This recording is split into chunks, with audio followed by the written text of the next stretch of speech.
Bonjour à tous, on est particulièrement heureux de vous retrouver pour cette deuxième émission de Chajoum. Je suis en compagnie de Loris, bonjour Bonjour. Loris, et en compagnie de Thomas, bonjour Thomas. Bonjour Obi. Et il y a un autre Thomas qui nous accompagne derrière la caméra, merci d'être là. Alors, on va aborder avec vous plusieurs sujets qui intéressent l'actualité arménienne. L'actualité étant plutôt riche en ce moment, il nous paraissait important de faire cette émission, notamment parce qu'on est au lendemain des élections législatives qui ont eu lieu en Arménie le 9 décembre dernier. Et avant d'en parler, je voulais quand même vous remercier de nous avoir regardé la dernière fois pour vos encouragements. Ça nous encourage vraiment à continuer ce format-là. Donc n'hésitez pas une nouvelle fois à nous faire part de vos remarques, de vos interventions et sentez-vous libre de commenter. C'est de cette manière qu'on pourra aussi nous améliorer pour les prochaines fois. Alors on va aborder le sujet principal de l'émission d'aujourd'hui qui est la tenue des élections législatives. Et avant de donner la parole à mes camarades, je vais essayer de rappeler le contexte dans lequel ces élections se sont déroulées. Alors, rappelons d'abord que la révolution arménienne, surnommée la révolution de velours, c'est-à-dire la révolution douce, en référence à celle qui avait eu lieu en Tchécoslovaquie, elle a émergé au printemps 2018 et qu'elle a conduit le 23 avril à la démission du Premier ministre Serge Sarkissian et à l'accession au poste de Premier ministre de Nicole Pachinian le 8 mai 2018. Début octobre, Pachinian il a annoncé sa démission et la convocation d'élections législatives anticipées. Et le 1er novembre, l'Assemblée qui était composée des membres de l'ancienne législature ne parvient pas à élire un successeur à Pachinian et de ce fait, on va dissoudre l'Assemblée. Alors c'est donc dans ce contexte que les élections vont avoir lieu. Alors on va s'interroger, quelles leçons est-ce qu'on peut tirer de ces élections? Et d'abord, je vais rester très factuel et ensuite Loris et Thomas délivreront une analyse un peu plus poussée, un peu plus profonde que ce que je vais vous raconter maintenant. Alors ces élections, elles peuvent être divisées, on peut les résumer en quatre faits principaux. Le premier fait, c'est que ces élections, elles se sont globalement bien déroulées, dans un cadre transparent, démocratique et libre.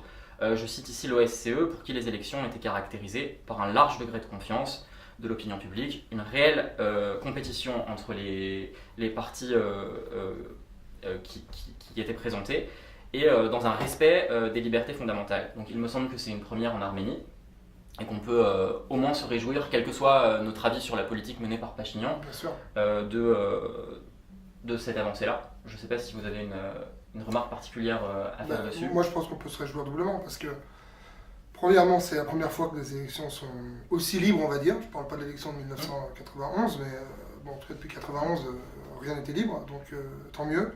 La deuxième fois, c'est qu'enfin, nous, on avait déjà parlé lors de la dernière émission, Nicole Pachinian se présente dans les urnes. Ce qui veut dire que David ne joue plus avec les règles de Goliath, quoi. Et c'est tant mieux. Même on pensait même qu'il fallait le faire beaucoup plus tôt, on s'est arrivé et c'est tant mieux, quoi. Donc, justement, deuxième fait, c'est l'alliance qui soutient Nicole Pachinian, qui a obtenu une majorité écrasante, recueillant plus de 70% des suffrages exprimés. Il obtient l'alliance Imkaile qui obtient ainsi 3/4 des sièges du Parlement. Et derrière, seuls deux autres partis dépassent le seuil des 5% qui permet d'être représentés au Parlement. Il s'agit donc d'Arménie Prospère, du riche et célèbre homme d'affaires Tsaroukian, qui obtient 8% des voix contre 27% en 2017, lors des dernières législatives. Donc on peut souligner cette baisse qui est quand même importante. Et le deuxième parti qui obtient la représentativité, c'est le parti Arménie Lumineuse, ancien allié à Pachinian et qui est d'obédience plutôt libérale et pro-occidentale. Donc ça, c'est le deuxième fait. Et un troisième fait qu'on peut souligner, c'est le score très bas du parti républicain, anciennement au pouvoir, et qui ne sera pas représenté au Parlement cette fois-ci, puisqu'il obtient moins de 5% des voix contre 49% des voix aux dernières législatives. Donc une remarque, Thomas, sur cette déroute et cette débâcle du parti républicain?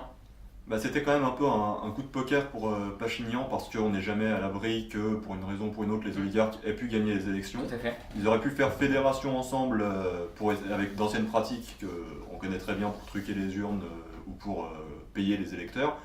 Donc c'était pas non plus une élection gagnée. Les chiffres donnaient Pachinian largement vainqueur, mais c'était quand même prendre un certain risque, un risque en même temps qui était nécessaire pour que lui-même ait un véritable appui au Parlement. Jusque-là, il était obligé de composer avec les oligarques, quel qu'il soit, y compris avec le Parti républicain qui restait majoritaire à l'Assemblée. Du coup, là, il a une vraie légitimité, avec une assise énorme qu'on trouve pas souvent dans les démocraties, Ça, c'est un effet post-révolution aussi. Certains ont pu croire, par exemple, que Pachinian avait peut-être truqué les élections. Bon, déjà, l'avis de l'OSCE, c'est que ça n'a pas été tant truqué que ça. Et de toute façon, avec la révolution, c'était logique qu'il y ait un raz-de-marée pro-Pachinian, toute proportion gardée. Maintenant, le gros problème pour Pachinian, ça va être de réussir à rester, pas légitime, mais à tenir une politique qui va satisfaire le peuple arménien. Et là, on ne sait pas ce qui peut se passer d'ici les prochaines élections qui auront lieu dans beaucoup plus longtemps, mais c'est facile de gagner quand on surfe sur la vague de la révolution. Quand il faut commencer à avoir une vraie politique, est-ce que Pachinian ne va pas faire d'une façon ou d'une autre, volontairement ou pas d'ailleurs, la même chose que les prédécesseurs? Là, ça va être plus difficile. On y reviendra d'ailleurs après sur comment gouverner maintenant qu'il est légitimé au pouvoir. Et je rebondis sur ce que tu as dit sur le raz-de-marée Pachinian. Je voudrais nuancer un petit peu parce que concernant le taux de participation, c'est le quatrième fait qui résume ces élections, c'est que le taux de participation il est de 48,63%. Il est en baisse de 12 points par rapport aux élections de 2017. Alors en réalité, certains disent que c'est une petite déception ce taux de participation faible, mais quand on s'interroge sur les causes, Pachinian a d'ailleurs déclaré que c'était notamment lié à des pratiques, à l'époque on avait des pratiques particulières du parti en place, c'est-à-dire qu'on mettait en place des mécanismes de fraude qui augmentaient le taux de participation, on faisait venir des gens en quart pour voter, donc ça c'est peut-être une première cause. C'est aussi la preuve que les élections se sont déroulées dans un cadre plus démocratique.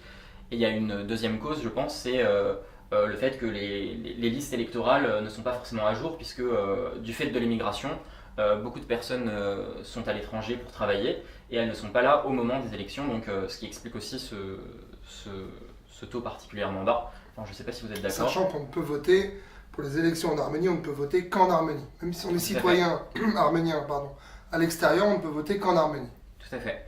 Et on avait, on avait en 2017 et avant, souvent dans des villages de 300 personnes, ça c'est dans la région d'Idjevan notamment, des villages de 300 personnes où il y avait 630 votants. Moi j'ai ce chiffre-là d'un village dont j'ai plus le nom, dans la région d'Idjevan par exemple, c'était souvent les pratiques. Là c'est plus les mêmes pratiques. Après il y a peut-être une dernière cause, c'est qu'en fait lorsque l'on n'est pas d'accord avec la politique de Pachinian ou si on n'a pas envie de voter pour lui, peut-être que les alternatives qui s'offraient le jour des élections n'étaient pas forcément très sérieuses, donc c'était pas non plus une incitation au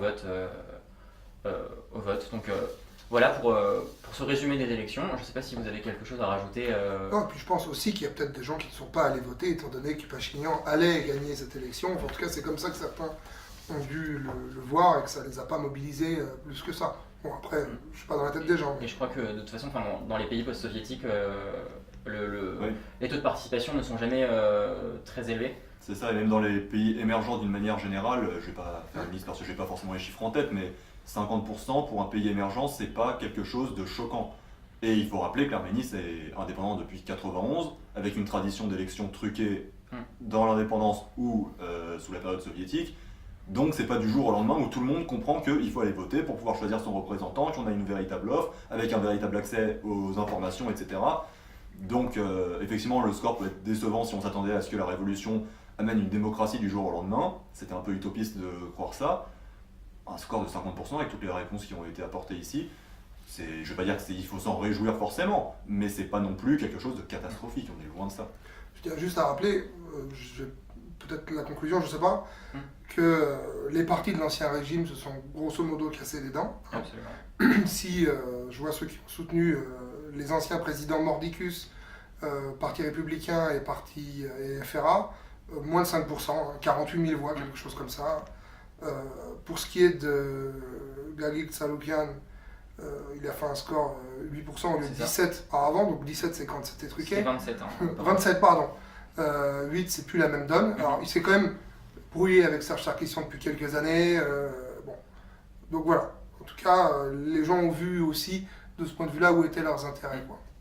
Donc bon, pour conclure, on peut dire que la légitimité politique, je parle juste du plan politique de Pachinian, est quand même renforcée et légitimée. Parce que là, c'est la première fois qu'il se présente devant les urnes. Enfin, c'est pas la première fois qu'il se présente devant les urnes, mais... c'est la première fois qu'il y a une telle victoire. Absolument. Une victoire enfin, la première fois depuis la Révolution qu'il se présente devant les urnes. Donc on peut dire que ce pari, il est plutôt réussi. Enfin, ce pari qui était un peu risqué est plutôt réussi. Comme tu l'as dit, on a assisté quand même à la débâcle des anciens partis qui étaient au pouvoir.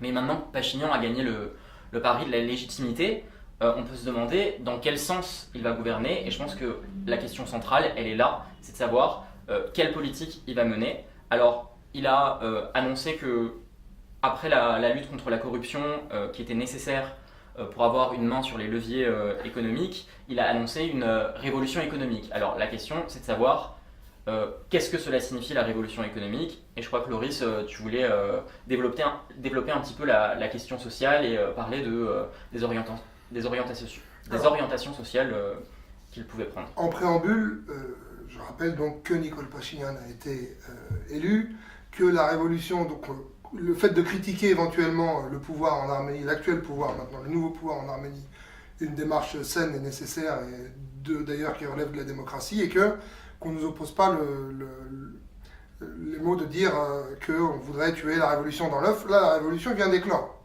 La révolution de velours vient d'éclore. Donc c'est bon, on peut y aller maintenant. Tuer la révolution, c'est reprendre les anciens réflexes en disant on ne critique pas, surtout pas de diaspora, parce que la Turquie pourrait envahir l'Arménie, ce genre de choses. Bon, voilà. Nicole Pachinian a les mains libres, au même titre que n'importe quel chef d'État a les mains libres. Ça veut dire, pas totalement libre d'ailleurs, mais il est élu, il est légitime. La question de l'Arménie, la révolution économique, c'est très bien. Ça veut tout dire et rien dire à la fois. Il va falloir mettre du sens maintenant, et plus de contenu certainement, dans les discours ou dans les directions que voudront prendre l'exécutif en Arménie. À regarder en premier les problèmes de l'Arménie. L'Arménie ne subit pas de plein fouet une extermination par la Turquie. C'était avant. Je ne dis pas que ce n'est pas un problème, les relations avec la Turquie. Encore une fois, mais elle ne subit pas ça aujourd'hui. Il n'y a pas de guerre comme il y a 2 ans ou comme il y a 25 ans avec l'Azerbaïdjan. Elle peut revenir du jour au lendemain, c'est sûr et certain. La puissance néocoloniale russe est un problème. Hein. Si elle n'était pas là, certainement que la puissance néocoloniale américaine serait un problème aussi. Mais ce n'est pas les problèmes les plus urgents de la République d'Arménie à l'heure actuelle, au sens vital. Le problème le plus urgent de la République d'Arménie à l'heure actuelle, c'est que le pays est vide. 30 ans environ de dictature, on va dire, en tout cas de monopole et de corruption et de fraude. Avant c'était l'Union soviétique, donc c'était pas non plus superbe. Aujourd'hui, le pays est vide, ça on le sait, tout le monde sait qu'il n'y a pas 3 millions d'habitants en Arménie. Les derniers sondages soviétiques de 1989 faisaient état de 3 millions de personnes en Arménie. Les sondages officiels à l'heure actuelle font état de 3 millions de personnes en Arménie. Ce qui veut dire que même si on ne retient que les chiffres officiels, personne n'a fait d'enfant en 30 ans. Ce qui semble bizarre quand même. Personne n'est revenu au pays, ce qui semble bizarre. Alors pourtant il y a un taux de natalité qui n'est pas extraordinaire, mais qui se tient quoi. Donc même avec les chiffres officiels, il y a quelque chose il manque 1 million de personnes quoi. Donc le problème c'est celui-là. Un pays sans population, ça reste un danger. Aliyev lui-même l'a déjà dit, c'est la principale des priorités. Comment faire pour que les gens se fixent en Arménie? C'est la question du niveau de vie, c'est pas un secret. La question du niveau de vie pêche terriblement en Arménie. À ça, il faut voir clairement les chiffres économiques en Arménie. On pouvait dire en Arménie qu'entre 1991 et 2007, les Arméniens sont pauvres en Arménie parce que l'Arménie est pauvre. Le peuple d'Arménie est pauvre parce que l'Arménie ne produit pas assez. Ça, c'était jusqu'en 2007. Sauf qu'en 2007, quelque chose a changé, c'est que le PIB, je rappelle, c'est la somme de la valeur économique produite par an dans un pays. Le PIB entre 2007 et 2017 est entre 9 et 11 milliards d'euros, environ. Il chute un tout petit peu en 2008, juste en dessous de 9 milliards. Aujourd'hui, en 2017, il a 11,54 milliards de dollars. Pardon, excusez-moi, je crois avoir dit d'euros juste avant. 11,54 milliards de dollars. On a une population active en Arménie, chiffre officiel encore une fois, de 1 507 000 personnes, dans lesquelles on a officiellement 20% de chômeurs. Ces 1,507 millions de travailleurs en Arménie produisent ces 11,54 milliards de dollars annuellement. Ce qui fait, si on divise par tous les gens qui produisent cette valeur, une moyenne mensuelle de dollars de 638 dollars par mois. Or, le salaire moyen en Arménie est estimé entre 314 et 360 dollars. Donc on a un problème ici, c'est qu'il manque entre 250 et 300 dollars par tête. Donc l'Arménie produit 250 à 300 dollars de plus par tête que ce qui est distribué. Ces 250 à 300 dollars, c'est le poids du profit en Arménie. C'est le poids des multinationales étrangères qui se gavent sur le peuple. C'est le poids des entreprises néocoloniales russes, Gazprom et autres, Gazprom Bank aussi, qui se gavent sur la bête aussi. Et c'est le poids d'Arméniens aussi, d'Arménie aussi, qui se gavent, qui font du profit sur la tête de leurs concitoyens. Donc ça pose un problème, c'est-à-dire que restaurer l'outil productif en Arménie, personne n'est contre, je pense. L'agriculture est en panne, il en faut une. L'industrie est à l'arrêt quasiment, sauf les 2-3 qui polluent l'Arménie. On peut faire de l'industrie sans polluer non plus à outrance. On peut restaurer l'outil de production autant qu'on veut. On peut passer de 11,54 milliards de dollars par an à 20 milliards. Très bien. Mais le problème, c'est le niveau de vie. Le problème, c'est l'inégalité entre les salaires.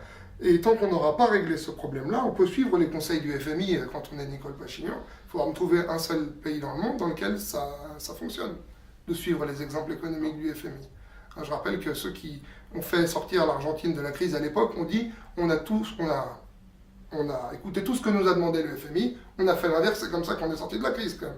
Et la Malaisie a fait pareil pour la crise asiatique et ils n'ont rien voulu écouter, c'est l'un des pays qui sont les mieux sortis. Donc, oui, donc on est maintenant dans un état démocratique. C'est tout récent. Mais la démocratie, il ne faut pas oublier que c'est un moyen. L'objectif, c'est de vivre mieux, de vivre bien même, et dignement. Justement, la contradiction avec ce que tu dis, c'est qu'en fait, Nicole Pachinian se présente plutôt comme un libéral économiquement. Et donc, enfin, on ne sait pas ce qu'il va faire, mais alors certes, ce qui est très bien, je pense, c'est déjà de lutter contre la corruption, parce que ça assainit forcément l'économie. Donc il y a déjà un manque, on avait un manque à gagner qui va être retrouvé. Mais par contre, sur la question du partage des richesses, etc., c'est là où on l'attend au tournant, je pense. C'est là où on va voir quelle va être sa politique sociale. Est-ce que... J'ai entendu que Nicole Pachinian avait dit qu'il n'aimait pas les ismes. Le libéralisme est un isme aussi. Bon, au-delà des formulations, on va dire, ou des belles phrases, il faut trouver des modèles. Et sans préconçu idéologique, d'ailleurs. Il faut aussi s'inventer son modèle. Il faut voir ce qui fonctionne, ce qui ne fonctionne pas. Il faut voir ce qui est un sens et ce qui ne fait pas sens. Et ce serait bien, encore une fois, de mettre du contenu. Je reviens juste sur 2 dernières choses. La question de la démocratie, c'est bien, mais j'ai pas envie, moi, qu'on se dise on a vidé démocratiquement le pays. C'est pas un objectif en soi, la démocratie, c'est un moyen. Alors, c'est une bonne chose, la démocratie. J'espère que personne n'est contre. Mais il faut maintenant... Il y a des personnes qui sont contre. Bien sûr qu'il y a des personnes qui sont contre. D'ailleurs, ceux qui ont fait des scores ridicules, pour une partie, étaient bien évidemment contre. On voit le score qu'ils ont eu aux dernières élections. Deuxièmement, je veux revenir sur ce même genre de parti qui, pour détourner un peu le peuple de ses intérêts directs, sème la peur à la division en proclamant comme ennemi de la nation l'urgence nationale était la lutte contre les athées, les homosexuels, les féministes, les femmes. Bon, soyons clairs, en 2017, en 2018, 2019, pour dans quelques jours, l'ennemi de l'Arménie, le danger imminent pour l'Arménie, c'est ni les femmes, ni les féministes, ni les homosexuels, ni l'athéisme d'ailleurs. L'ennemi, c'est que les gens crèvent toujours la faim. Et depuis quelques jours, de manière démocratique, et qu'il va falloir réinstaurer la notion d'égalité. Alors, de manière sociale, de manière sociétale aussi. En même temps, l'un n'est pas l'ennemi de l'autre. Je pense que c'est important d'en parler parce qu'il y a eu ces dernières semaines, avant les élections, une campagne de dénigrement un peu très intense à l'encontre tant des minorités sexuelles que des activistes féministes. Et je pense que c'est important de le dénoncer et de le dire. Mais c'est assez drôle quand même. Oui, absolument. Que quand les gens se disent maintenant on a des droits et on veut une démocratie, qu'il y ait les partis de l'ancien régime qui n'ont jamais fait de politique sociale, à part voler de l'argent, parce qu'il n'y a pas de politique sociale d'ailleurs, dire maintenant le problème c'est les homosexuels, ou le problème c'est les femmes qui ne veulent plus être battues, ou c'est les athées, Parti Donc, républicain. je pense qu'il faudra qu'on soit tous collectivement vigilants Oui. sur ce point-là pour pas non plus qu'on vole, qu'on change, qu'on déplace le débat social Exactement. sur ces débats sociétaux qui sont évidemment très importants, mais qui ne doivent pas être instrumentalisés à des fins, pour qu'ensuite on puisse régresser sur ces questions-là. Et je crois que tu avais une deuxième remarque. C'est bon, c'était la deuxième, c'était la question sociétale. D'accord, très bien. Un point de vue sur ce qui vient d'être dit par Loris? Oui, grosso modo, enfin je vais pas reprendre, je suis d'accord grosso modo avec ce que Loris a déjà dit, mais c'est vrai que c'est bien d'avoir une démocratie, c'est vrai que c'est bien d'avoir dégagé les oligarques, c'est vrai que c'est bien d'avoir assez pour manger et pour vivre. Et ça, démocratiquement ou pas, quand on meurt de faim, on meurt de faim. Et il y a des gens qui soutiennent Nicole Pachinian, mais qui sont dans une situation extrêmement précaire, pour pas dire de pauvreté extrême parfois. Et il ne faut pas fermer les yeux là-dessus, au contraire, il faut les ouvrir et il faut agir. Clairement, il faut agir. Et ça passe pas uniquement, j'avais vu il y a quelques temps que Nicole Pachinian était venue en France pour demander à des investisseurs de venir. C'est très bien que des entreprises investissent, mais si c'est pour investir uniquement dans les grandes villes, en particulier à Yerevan, mais que ça ne profite pas du tout aux gens des campagnes, ça sera pas suffisant. Si c'est pour investir que dans des grands groupes, ça sera pas suffisant. Je ne dis pas qu'il ne faut pas du tout investir dans les grands groupes, mais c'est bien d'avoir des choses qui soient assez mesurées et qui profitent à tout le monde, et pas qu'à une poignée qui peut changer, qui peut être des oligarques et qui deviendraient une classe moyenne, mais que ça profite à tout le monde. Donc, pour conclure sur ce sujet, je pense qu'on est tous d'accord pour dire que c'est quand même le sujet central des prochaines années, de savoir quelles politiques vont être mises en place pour améliorer le quotidien des gens, et aussi il va falloir regarder quels sont les freins à ces changements-là. Est-ce que c'est la politique russe, le joug russe qui est toujours là? Est-ce que d'autres puissances ne vont pas venir interférer sur la question? Donc on restera vigilant, et je pense que dans les prochaines émissions, on parlera aussi souvent de ce sujet qu'on réabordera. Alors un autre sujet qui concerne la politique du gouvernement, mais qui est là plus international et plus institutionnel, c'est la question de la normalisation des relations avec la Turquie, puisque lors d'une conférence de presse début décembre, Nicole Pachinian a déclaré, alors j'ai répété, je le cite, j'ai répété à maintes reprises que nous sommes prêts à normaliser nos relations avec la Turquie sans conditions préalables, et nous savons que la Turquie est également prête pour cela. Alors c'est une phrase qui a pas mal fait réagir en diaspora, qui a fait pas mal réagir ses opposants. Alors, Loris, un point de vue sur cette question? Ça fait réagir, mais pour moi c'est un faux procès. Il ne faut pas oublier que l'Arménie se dit favorable à l'ouverture des négociations, à la normalisation des relations diplomatiques avec la Turquie sans précondition depuis 1991. C'est la ligne de l'Arménie, de Levon Ter-Petrosyan, de Robert Kotcharyan, de Serge Sarkissian et de Nicole Pachinian. À la différence qu'à un moment, dans la présidence de Serge Sarkissian, il y a eu les protocoles arméno-turcs qui ont eu pour effet, on va dire, que l'Arménie accepte sur le principe les préalables de la Turquie sur le Karabakh. Ça a été ça à un moment de la négociation. Mais Nicole Pachinian, il reprend la ligne, la continuité de la diplomatie arménienne. C'est même la ligne de la Ferhat Naxotion, ce qu'on dit là. Donc c'est pas lui dire que c'est un traître à la nation pour ça, c'est un faux procès. Bon, par contre, encore une fois, on l'a dit tout à l'heure, la révolution de velours a eu lieu, elle a été légitimée dans les urnes, elle n'est plus à sauver, si ce n'est qu'il faut maintenant faire vivre une démocratie pour sauver ou du moins pour ne pas tuer cette révolution de velours, et que dans la démocratie, l'esprit critique existe, et qu'il faut se dire aussi maintenant, est-ce que c'est la bonne ligne? Et je ne suis pas sûr que ce soit la bonne ligne, dans le sens où, encore une fois, je reviens à David et Goliath dont j'ai parlé tout à l'heure. On est dans le cadre de David et Goliath, et on est David envers la Turquie, et je pense qu'on a des préconditions à mettre, très clairement, parce que la Turquie nous a exterminés, parce que la Turquie bénéficie du fruit du génocide à l'heure actuelle, de cette extermination, parce que la Turquie n'a pas été condamnée, n'a pas réparé ce crime, parce que la Turquie est l'allié de l'Azerbaïdjan qui tire sur l'Arménie et qui tire sur le Karabakh, avec l'appui de la Turquie, parfois avec le soutien, on va dire, logistique militaire de la Turquie, fait la guerre à l'Arménie et au Karabakh, et que oui, on a des préconditions, pour le coup. Et je pense que quand on est David, ça sert à rien de jouer avec les règles de Goliath. On a des préconditions, je pense qu'il faut le dire. Je veux juste prendre un exemple.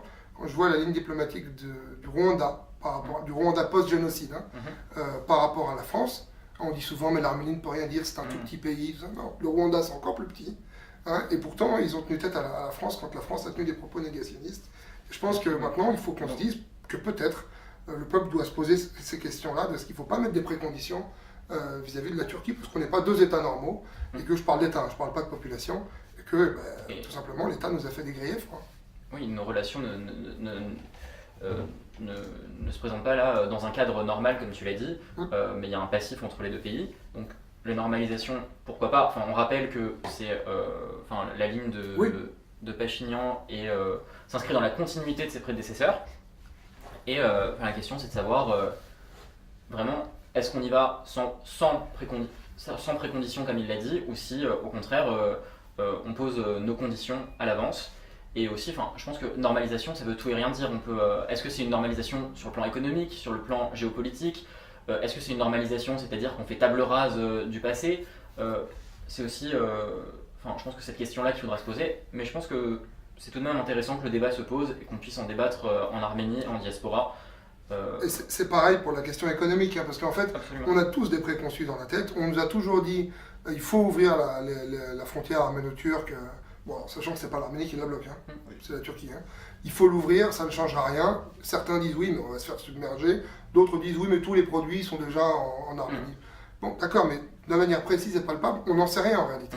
Il n'y a personne qui a fait de vraies études d'analyse sur la question. Je ne suis pas sûr d'ailleurs qu'ouvrir soit la bonne chose. Est-ce que l'Arménie ne va pas devenir une province d'Erzurum, qui est déjà une province d'Ankara, quoi. Donc c'est à voir. Mais c'est normalisé, mais aussi avec quel représentant en face. Oui. La question du représentant, de l'interlocuteur en face est aussi très importante. Est-ce que la Turquie s'inscrit dans un cadre démocratique, respectant les libertés fondamentales, etc.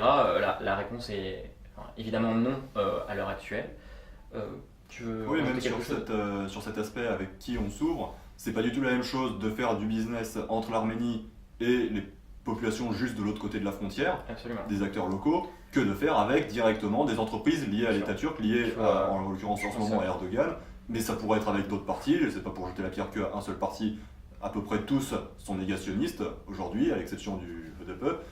Donc si c'est pour faire des business avec les entreprises qui leur sont liées, la TUSIAD ou autres, c'est pas forcément la meilleure chose. Oui, voilà, faut distinguer cette question en fait, de la réconciliation, des normalisations. Je pense que la réconciliation, c'est chacun, c'est au niveau individuel que ça se fait.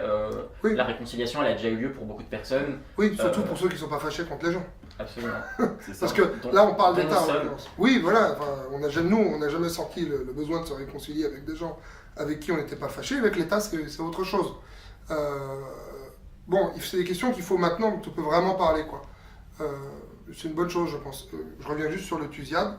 Je reviens sur les partis négationnistes, bien sûr qu'ils le sont tous, sauf le HDP, sauf certains qui à gauche sont hors du jeu depuis 50 ans, hors du jeu parlementaire, on va dire. Et pour le TUSIAD, ça veut dire le MEDEF turc, qui a déjà fait alliance avec le patronat arménien par avant. Il y a 2-3 ans, ils avaient fait des conférences communes. Le TUSIAD, pour l'avoir déjà vu sur le terrain, c'est bien sûr une officine qui fait la propagande de l'État turc par le négationnisme et compagnie. Donc, je pense qu'on est... oui, les peuples, on n'a pas de problème entre nous, c'est sûr et certain. Quand tout le monde est clair, il n'y a pas de problème. L'État, on sait ce qu'il vaut, quoi.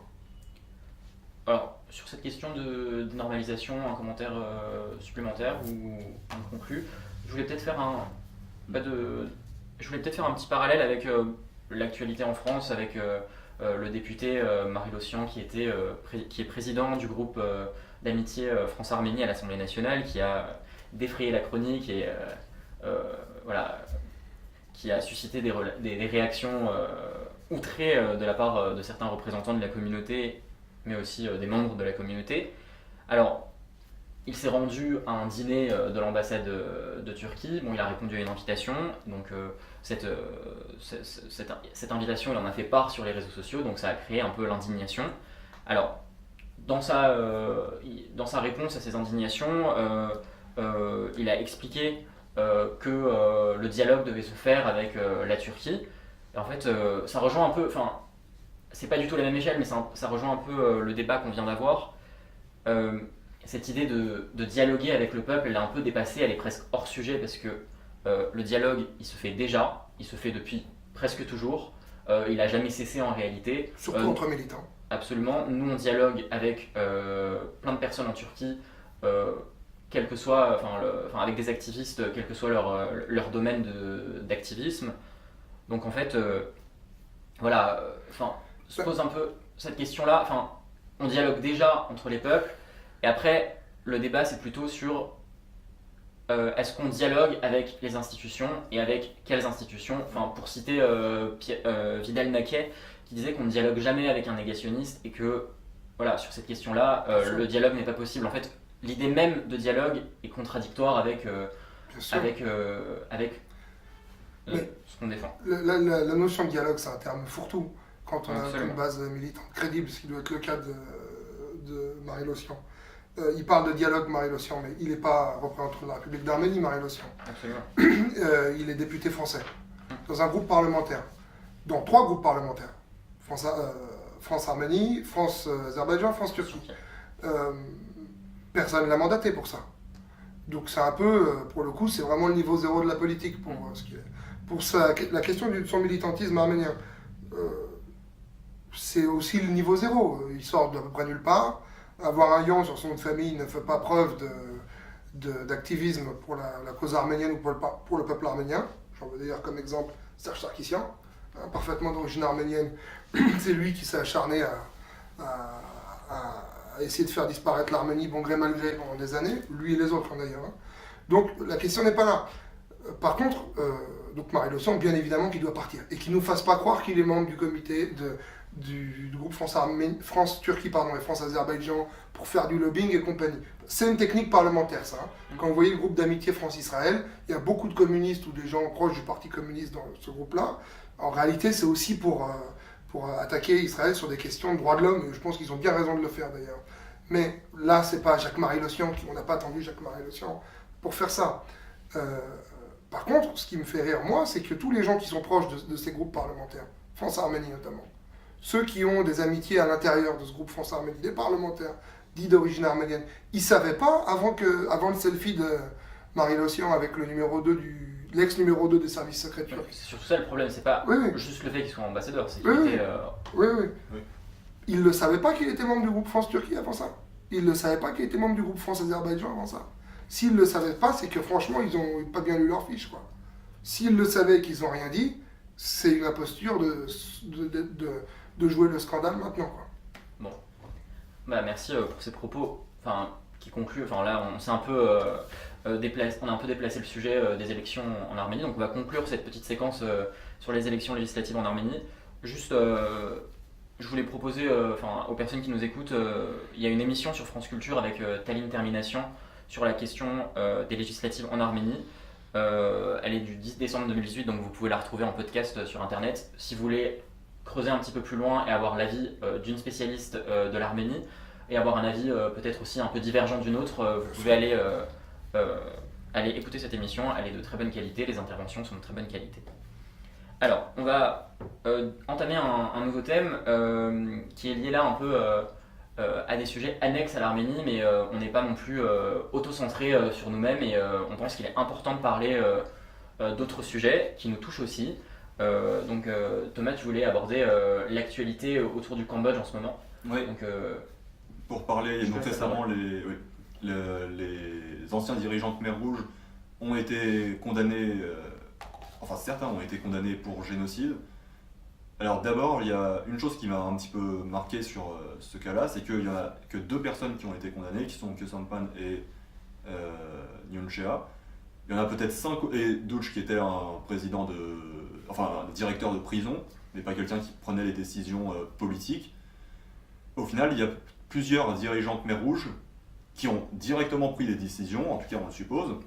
Pol Pot, Tamok, Ieng Sari qui est décédé en cours de procès, et puis sa femme Ieng Thirit qui, je crois, est déclarée sans ses facultés mentales, qui n'ont pas été condamnés. C'est bien que la justice prenne son temps pour être de qualité, je ne vais pas critiquer ça, mais ça pose quand même une question que, au final, il y a certains des coupables qui prennent pour tous les autres, et que certains s'en sortent, entre guillemets, bon s'en sortent c'est peut-être un peu exagéré, mais qu'on fasse des crimes contre l'humanité et qu'à cause du temps, le temps passe, et finalement on n'a rien. D'ailleurs il s'est passé à peu près la même chose, si je me souviens bien, pour Pinochet. La deuxième chose que je voulais dire, c'est par rapport au terme génocide sur le Cambodge, parce que très souvent le terme génocide il est utilisé un peu par tout le monde. Alors je sais que quand on est arménien, on dit qu'il y a eu un génocide, on pourrait nous faire le procès, est-ce que vous, c'est vraiment un génocide? Dans le cas du Cambodge, il faut bien comprendre que ce qui a été en ce moment, enfin par la Cour internationale récemment décrit comme un génocide, ça concerne certaines communautés qui ont été massacrées, qui étaient les Vietnamiens, les Chams musulmans et d'autres minorités religieuses qui n'étaient pas citées dans ce que j'avais lu. Parce que ces communautés ont été exterminées pour soit une question ethnique dans le cas des Vietnamiens, il y avait une vraie haine anti-vietnamienne chez les dirigeants Khmer Rouge de l'époque, soit pour des questions religieuses dans le cas des Chams musulmans, pour dire il n'y a pas de religion chez nous, ces gens n'ont pas le droit d'avoir leur religion. Pour toutes les autres victimes, l'accusation de génocide n'a pas été retenue en l'occurrence, mais ça reste un crime contre l'humanité. Et je voudrais aussi revenir un peu sur ce terme génocide que maintenant tout le monde utilise comme étant le crime suprême, mais on peut faire des crimes contre l'humanité qui peuvent être, je ne vais pas dire beaucoup plus graves parce qu'il n'y a pas de gravité dans les crimes, mais c'est pas parce que c'est un génocide que c'est pire que les autres. Certains des dictateurs qui ont le plus de sang sur les mains n'ont pas fait de génocide, ce qui n'a pas empêché de faire des dizaines de millions de morts. Le génocide est une qualification. C'est une qualification, exactement. En fait, il n'y a pas de forcément on doit pas être, on doit pas choisir. Enfin, c'est pas comme il n'y a pas le pire ou le voilà. moins pire. C'est pas une qualification qui est génocide, singulière et cette singularité elle est importante. Il faut la respecter, mais ce n'est pas pour autant qu'on ne doit pas parler d'autres crimes contre l'humanité. Exactement, et qu'on devrait les relayer au second plan. Voilà. Et à l'inverse, c'est pas parce que c'est un génocide qu'il faut croire que c'est plus important non plus. Voilà, il y a toute cette terminologie qui est un petit peu difficile pour certains. Voilà. C'est vrai qu'il y a des fois où c'est un très grand clair. débat juridique, philosophique, d'historien, qu'on ne résoudra pas aujourd'hui, mais c'est intéressant de le soulever. Je pense. Autre chose sur le Cambodge? Merci pour ce point d'actualité, c'est important d'en parler, je pense. Peu de gens en parlent dans les médias. Oui. D'ailleurs, je voudrais faire un parallèle avec le génocide des Tutsis au Rwanda. Il y a une actualité juridique en ce moment. Il y a un médecin rwandais, Sosten Munyemana, qui a été déféré devant la justice française et qui va peut-être être traduit devant la cour d'assises de Paris pour crime de génocide.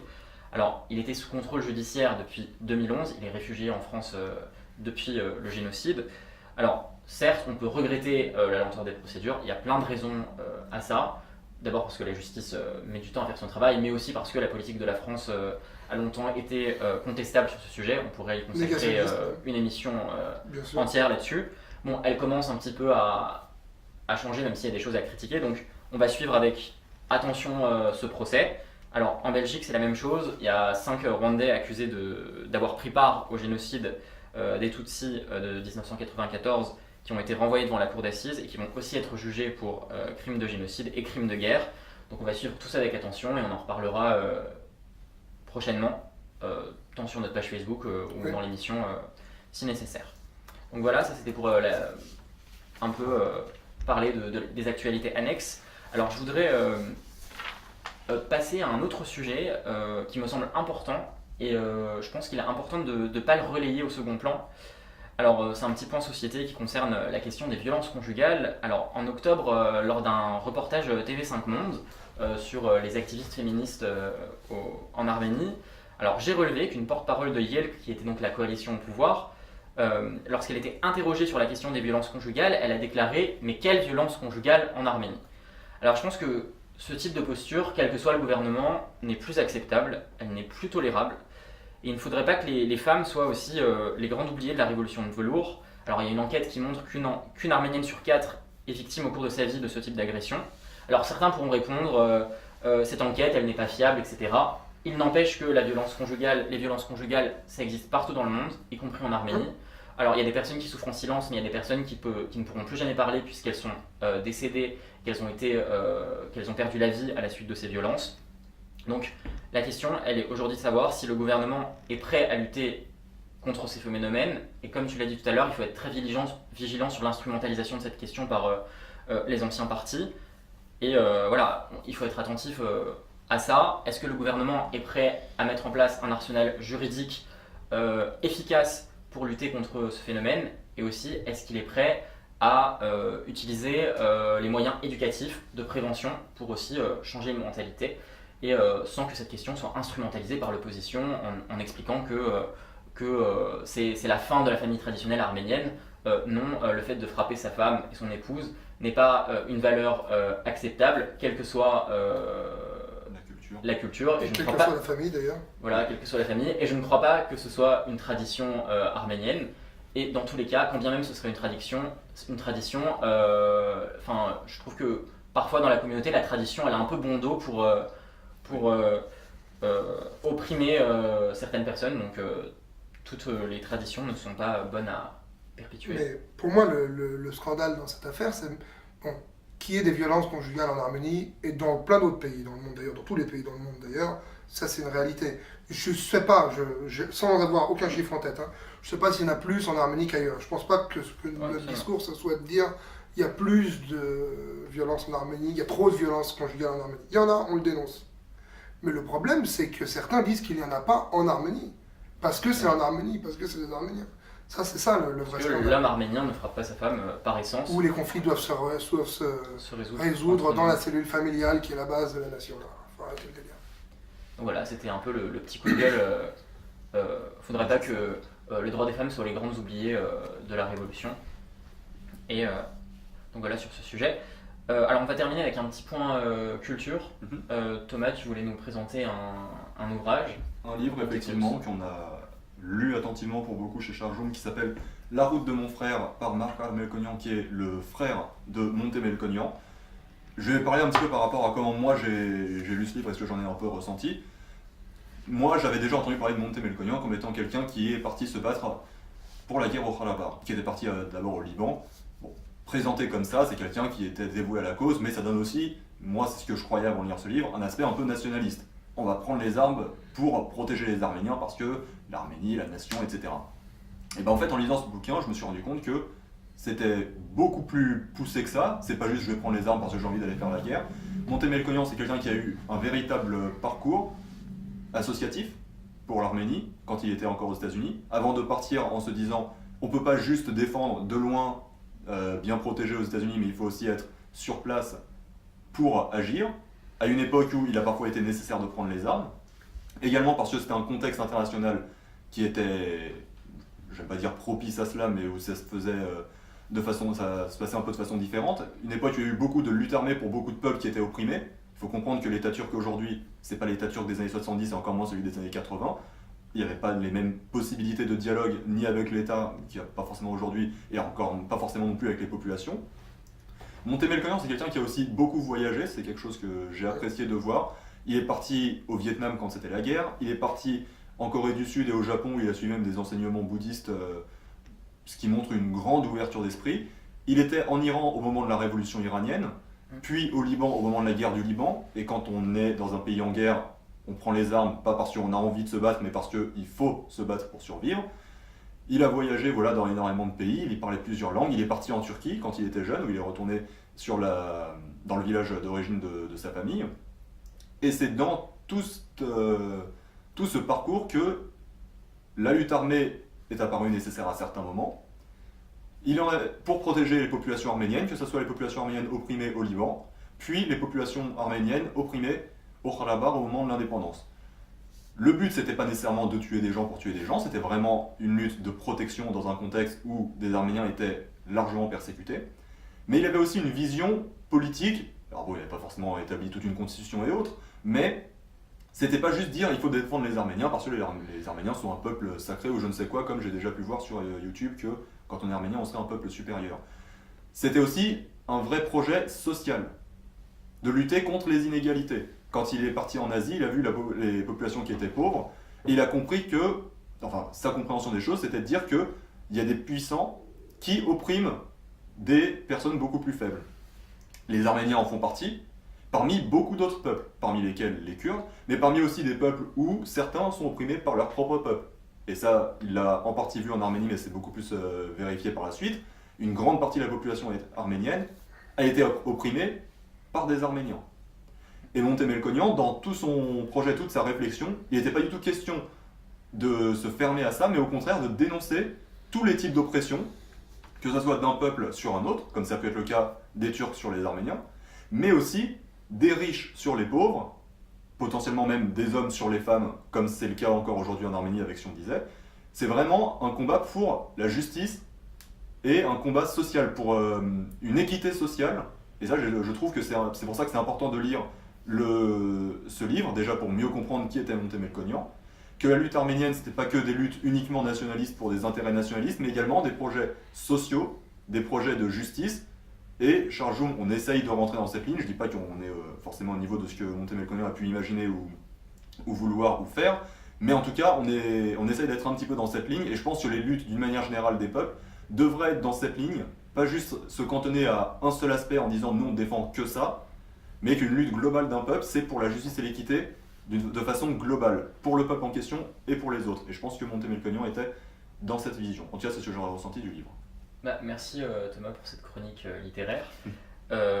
Si vous voulez en savoir plus sur ce bouquin, et si vous êtes de la région lyonnaise, je crois qu'il y a un événement jeudi 20 décembre, il me semble. 20 décembre, ouais. Je ne sais pas où c'est, je crois que c'est dans les locaux de l'UGAB. Ouais.